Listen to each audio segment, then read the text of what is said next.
रायबरेलीतून राहुल गांधींच्या नावाची आज अधिकृत घोषणा होण्याची शक्यता आहे। प्रियंका गांधी निवडणूक लढण्याची शक्यता मात्र मावळलेली आहे। त्यामुळे रायबरेलीतून अखेर राहुल गांधींच्या उमेदवारीची घोषणा होणार आहे।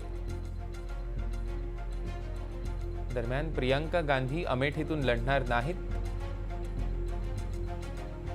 स्मृती इराणींच्या विरोधात के.एल. शर्मा लढणार असल्याचं कळत आहे आणि आज अधिकृतपणे राहुल गांधींच्या नावाची घोषणा देखील होईल।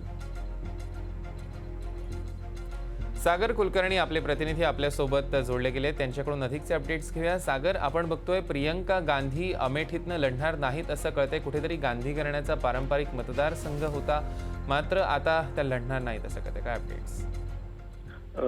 मुळात अमेठी आणि रायबरेली हे दोन्ही मतदारसंघ कायम गांधी घराण्यांचं वर्चस्व असणारा मतदारसंघ म्हणून ओळखला जातो।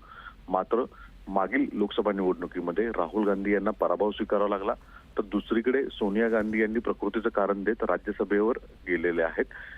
चर्चा अशी होती की प्रियंका गांधी यावेळेस या दोन्हीपैकी एका मतदारसंघातून निवडणूक लढवतील। विशेषतः स्मृती इराणी ज्या केंद्रीय मंत्री आहेत त्यांच्या विरोधात कदाचित काँग्रेस प्रियंका गांधींना लोकसभेमध्ये उतरवेल, पण तुर्तास तरी असा कोणताही निर्णय गांधी परिवाराकडून घेण्यात आला नाही।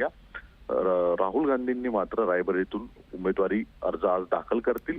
वारंवार प्रश्न उपस्थित होत होता की राहुल गांधी उत्तर प्रदेशमधून निवडणूक लढवणार का, की उत्तर प्रदेशमधून त्यांना पळून जाऊन केरळमध्ये वायनाडमधून निवडणूक फक्त एकाच ठिकाणाहून लढवणार। पण आजच्या यादीमध्ये राहुल गांधी यांचं देखील नाव जाहीर केलेलं आहे।